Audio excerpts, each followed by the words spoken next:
Banking മേഖല രാജ്യത്തെ സമ്പദ് വ്യവസ്ഥയുടെ നട്ടെല്ലാണെന്ന് കരുതപ്പെടുന്നുണ്ടെങ്കിലും ബാങ്ക് ശാഖകളിൽ നടക്കുന്ന ചില സംഭവങ്ങൾ വളരെ ഞെട്ടിക്കുന്നതാണ്.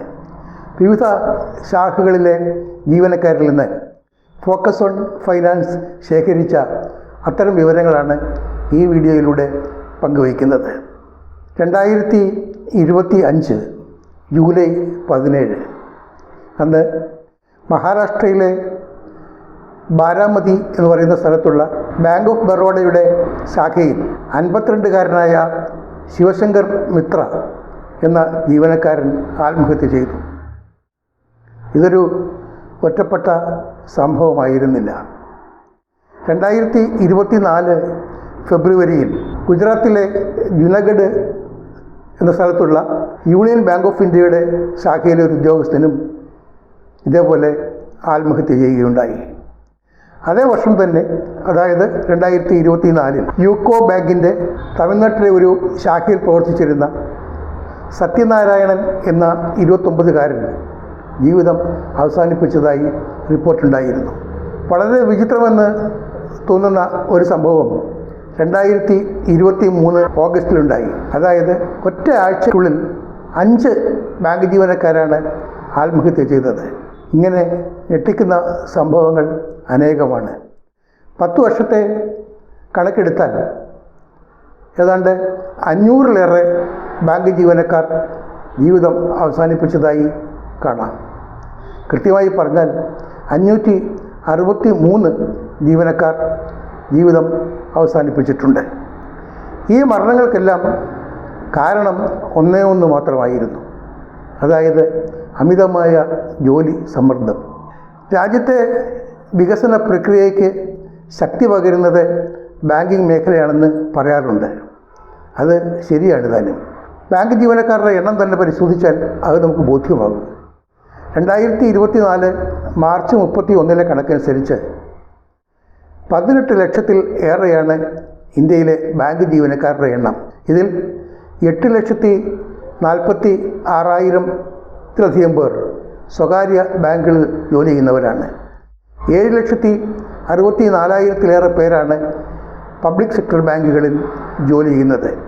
വളരെ ഗ്ലാമറുള്ള ജോലിയാണ്, നല്ല ആകർഷകമായ ജോലിയാണ് എന്നൊക്കെ ഭ്രമിച്ചാണ് ഇവരിൽ ബഹുഭൂരിപക്ഷം പേരും ബാങ്കുകളിലേക്ക് എത്തിയത്. എന്നാൽ ഇവരിൽ 70%-ത്തിലേറെ പേരും കടുത്ത മാനസിക സമ്മർദ്ദമാണ് അനുഭവിക്കുന്നത്. ജോലിഭാരം കൊണ്ടുള്ള കടുത്ത സമ്മർദ്ദം.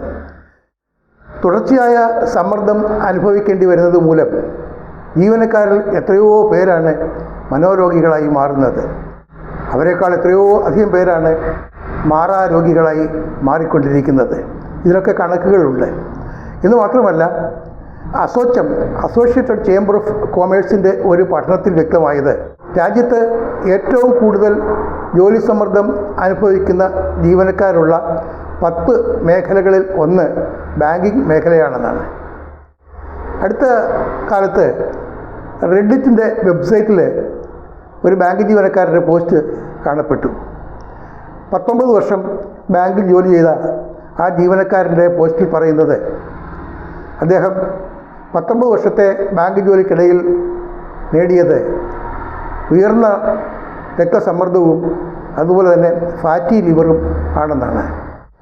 ഇത് ഒന്നും തന്നെ നേരത്തെ സൂചിപ്പിച്ചതുപോലെ ഒറ്റപ്പെട്ട സംഭവങ്ങളല്ല. അമിതമായ ജോലി ഭാരമാണ് ബാങ്ക് ജീവനക്കാർ നേരിടുന്നത്. ഈ അമിതമായ ജോലി ഭാരത്തിന് കാരണങ്ങളാകട്ടെ അത് പലതാണ്. അതിൽ ഒന്ന്, ബാങ്കിങ്ങുമായി ഒരു ബന്ധവുമില്ലാത്ത ജോലികളാണ് ജീവനക്കാർ ചെയ്യേണ്ടി വരുന്നത് എന്നതാണ്. ഉദാഹരണത്തിന് സ്വർണ്ണ നാണയങ്ങളുടെ വിൽപ്പന, അതുപോലെ തന്നെ മ്യൂച്വൽ ഫണ്ട് യൂണിറ്റുകളുടെ വിൽപ്പന, ഇൻഷുറൻസ് പോളിസികളുടെ വിൽപ്പന തുടങ്ങിയവയൊക്കെ ചെയ്യാൻ ബാങ്ക് ജീവനക്കാർ നിർബന്ധിതരാകുന്നുണ്ട്. ഇതിനൊക്കെ പുറമെയാണ് ബാങ്ക് ഇടപാടുകാരുടെ, ഉപഭോക്താക്കളുടെ KYC നോ യുവർ കസ്റ്റമർ സംബന്ധിച്ച ജോലികൾ. അതും ബാങ്ക് ജീവനക്കാരുടെ തലയിൽ വരുന്നു. ഇടപാടുകാരുടെ ആധാർ എൻറോൾമെൻറ്റ്, അതുപോലെ തന്നെ അപ്ഡേഷൻ തുടങ്ങിയ ജോലികൾക്കും സമയം കണ്ടെത്തേണ്ടത് ബാങ്ക് ജീവനക്കാരാണ്. ഇതിനൊക്കെ പുറമെയാണ് ഡെപ്പോസിറ്റ് മൊബിലൈസേഷൻ, നിക്ഷേപ സമാഹരണം നടത്താൻ ബാങ്ക് ജീവനക്കാർ നിയോഗിക്കപ്പെടുന്നു. ഇതിൻ്റെ ഫലമായി അവരുടെ ദൈനംദിന ജോലികൾ പലപ്പോഴും വൈകുന്നു. ഇതിനു പുറമെ ഹൗസിംഗ് ലോൺ പോലുള്ള ഉൽപ്പന്നങ്ങൾ അതിൻ്റെ വിൽപ്പനയും ബാങ്ക് ജീവനക്കാരുടെ ചുമതലയിലാണ്. പല ആവശ്യങ്ങൾക്കായി ബാങ്കിൽ വരുന്ന ഇടപാടുകാർ അക്കൗണ്ട് ക്ലോസ് ചെയ്യുന്നതിന് വേണ്ടിയോ അല്ലെങ്കിൽ ഒരു പുതിയ അക്കൗണ്ട് ആരംഭിക്കുന്നതിന് വേണ്ടിയോ ഒക്കെ ബാങ്കിലെത്തുന്നവർ അവരെ ഫോമുകൾ പൂരിപ്പിക്കുന്നതിന് സഹായിക്കേണ്ട ജോലിയും ബാങ്ക് ജീവനക്കാരുടേതാണ്. ഇതിനൊക്കെ പുറമെയാണ് കിട്ടാക്കടം പിരിച്ചെടുക്കൽ. ബാങ്കിങ് മേഖലയിലെ കിട്ടാക്കടം വളരെ ഭീമമാണ്. ഇത് പിരിച്ചെടുക്കുന്നതും ബാങ്ക് ജീവനക്കാരുടെ തന്നെ ജോലിയാണ്. പല ദിവസങ്ങളിലും കമ്പ്യൂട്ടർ സിസ്റ്റം ഡൗൺ ആകുക പതിവാണ്. ഇങ്ങനെ കമ്പ്യൂട്ടർ സിസ്റ്റം ഡൗൺ ആകുമ്പോഴൊക്കെ കൗണ്ടറുകളിലെത്തുന്ന ഇടപാടുകാർ അവർ കോപാകുലരാകുകയോ ബഹളം കൂട്ടുകയോ ഒക്കെ ചെയ്യും. അതിൻ്റെ സമ്മർദ്ദം അനുഭവിക്കേണ്ടതും ജീവനക്കാർ തന്നെയാണ്. വളരെ നീണ്ട ജോലി സമയമാണ് ജീവനക്കാർക്കുള്ളത്. രാവിലെ 10 മണിക്ക് ബാങ്ക് ശാഖയിലെത്തിയാൽ പലരും മടങ്ങുന്നത് വളരെ വൈകിയാണ്. 10 മണിക്ക് വീട്ടിലെത്തുന്നവർ ഭാഗ്യവാന്മാർ എന്നതാണ് സ്ഥിതി. അതേസമയം ഉറ്റ ബന്ധുക്കളുടെ പോലും മരണം സംഭവിച്ചാൽ ലീവ് അനുവദിക്കാൻ അധികൃതർ വിമുഖത കാട്ടാറുണ്ട്. ഇതിനു പുറമെയാണ് പണിഷ്മെൻറ്റ് ട്രാൻസ്ഫർ പോലുള്ള നടപടികൾ. പൊതുമേഖലാ ബാങ്കുകളുടെ എണ്ണം ചുരുങ്ങി 21 നിന്ന് 12 എത്തിയിട്ടും പുതിയ നിയമനങ്ങളൊന്നും തന്നെ നടക്കുന്നില്ല. അതേസമയം ബാങ്ക് ഇടപാടുകളുടെ തോതിൽ ഒരു കുറവും ഉണ്ടായിട്ടില്ലെന്ന് മാത്രമല്ല, ബാങ്ക് ഇടപാടുകളുടെ തോത് അനുദിനം വർദ്ധിക്കുകയുമാണ്. അപ്പോൾ അതിൻ്റെ ജോലിഭാരവും ഈ ജീവനക്കാർ താങ്ങേണ്ടതായിട്ട് വരുന്നുണ്ട്. ഡിമോണിറ്റൈസേഷൻ, നോട്ട് റദ്ദാക്കൽ നടന്ന കാലത്ത് ആഴ്ചകളോളം എത്രയോ മണിക്കൂറുകൾ ജീവനക്കാർക്ക് ഒരു പ്രതിഫലവും, അതായത് അധികമായി ഒരു പ്രതിഫലവും പറ്റാതെ ജോലി ചെയ്യേണ്ടി വന്നു. അതുപോലെ തന്നെ ജൻധൻ അക്കൗണ്ടുകൾ, മുദ്ര, അടൽ പെൻഷൻ യോജന തുടങ്ങിയവുമായി ബന്ധപ്പെട്ട അധിക ജോലികൾക്കും ജീവനക്കാർക്ക് അധികമായി ഒരു പ്രതിഫലവും നൽകിയിട്ടില്ല. വേതന വർധന സംബന്ധിച്ച കരാറുകളാണെങ്കിൽ ഒരിക്കലും അത് യഥാസമയം ഉണ്ടാകാറില്ലെന്നുള്ളതാണ് വാസ്തവം. വളരെ വൈകിയാണ് കരാർ നടപ്പാകുന്നത്. തന്മൂലം ജീവനക്കാർക്ക് അതിൻ്റെ പ്രയോജനം പലപ്പോഴും ലഭിക്കാതെ പോകുന്നു. അങ്ങനെ കരാർ നടപ്പാകുമ്പോൾ തന്നെ 10 അതല്ലെങ്കിൽ 15% മാത്രമാണ് വേതനത്തിലുണ്ടാകുന്ന വർധന. അപ്പോഴേക്കും കാലതാമസം കൊണ്ട് ജീവിത ചെലവ് ഇരട്ടിയേറെ വർദ്ധിച്ചു കഴിഞ്ഞിരിക്കും. അങ്ങനെ ജീവിത ചെലവ് ഇരട്ടിയോളം വർദ്ധിച്ചു കഴിഞ്ഞിരിക്കുന്ന സ്ഥാനത്താണ് 10-15% മാത്രം വേതന വർധന ലഭിക്കുന്നത്.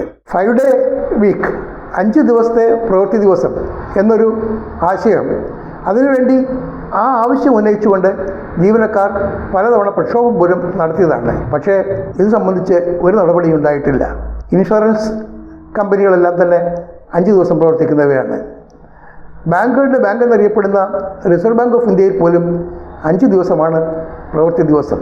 പക്ഷേ ബാങ്ക് ശാഖകളിൽ ജോലി ചെയ്യേണ്ടവർ അവർ ആഴ്ചയിൽ 6 ദിവസവും ജോലി ചെയ്യേണ്ടതായിട്ട് വരുന്നു. ഇക്കാര്യത്തിൽ 5 ദിവസത്തെ പ്രവൃത്തി ദിവസം എന്ന കാര്യത്തിന് ഇന്ത്യൻ ബാങ്ക് അസോസിയേഷൻ IBA സമ്മതം മൂളിയതാണ്. എന്നാൽ കേന്ദ്ര ധനമന്ത്രാലയത്തിൻ്റെ ശാഠ്യം മൂലമാണ് അത് നടപ്പാക്കാത്തതെന്നാണ് അറിയുന്നത്. Artificial intelligence, block chain technology തുടങ്ങിയ ആധുനിക സങ്കേതങ്ങളൊക്കെ ബാങ്കിങ് മേഖലയിലേക്ക് കടന്നു വന്നിട്ടും ജോലിഭാരത്തിന് ഒട്ടും കുറവ് വന്നിട്ടില്ല. ന്യൂ ജനറേഷൻ ബാങ്കുകളുടെ കാര്യത്തിലാണെങ്കിൽ ഇതിനൊക്കെ അപ്പുറമാണ് സ്ഥിതി. വളരെ മോശമായ സ്ഥിതിയാണ് ന്യൂ ജനറേഷൻ ബാങ്കുകളിൽ നിലവിലുള്ളത്. അവിടെ ജോലിക്ക് ഒരു സുരക്ഷിതത്വം പോലും ഇല്ല. ഇരട്ടിയിലേറെയാണ് ജോലി സമ്മർദ്ദം. ഇതിൻ്റെയൊക്കെ ഫലമായിട്ട് ബാങ്കിങ് മേഖലയിലെ ആട്രിഷൻ റേറ്റ്, അതായത് കാലാവധി എത്തുന്നതിന് മുമ്പ് അല്ലെങ്കിൽ വിരമിക്കേണ്ട സമയം എത്തുന്നതിന് മുമ്പ് കൊഴിഞ്ഞു പോകുന്നവരുടെ നിരക്ക് അത് 40% ഏറെയാണ്. മറ്റൊരു വ്യവസായത്തിലും ഇത്ര കൂടിയ തോതിലുള്ള ആട്രിഷൻ നിരക്ക് നിലവിലില്ല. ജീവനക്കാർ നേരിടുന്ന ഈ കൊടിയ ക്രൂരതയ്ക്ക് ഇല്ലെങ്കിൽ വ്യാപകമായ പീഡനത്തിന് ഒരു ശമനം ഉണ്ടാക്കുന്ന രീതിയിൽ അധികൃതരുടെ ഭാഗത്തു നിന്ന് നടപടികൾ ഉണ്ടാകുന്നില്ലെങ്കിൽ ജീവനക്കാർക്കിടയിൽ ആത്മവിശ്വാസമില്ലായ്മ വർദ്ധിച്ചുകൊണ്ടിരിക്കും. ആത്മവിശ്വാസം ഇല്ലാത്ത ഒരു കൂട്ടം ആളുകൾ ജോലി ചെയ്യുന്ന ഏത് പ്രസ്ഥാനത്തിലാണെങ്കിലും ആ പ്രസ്ഥാനത്തിന് അഭിവൃദ്ധി അസാധ്യമാകുകയായിരിക്കും ഫലം.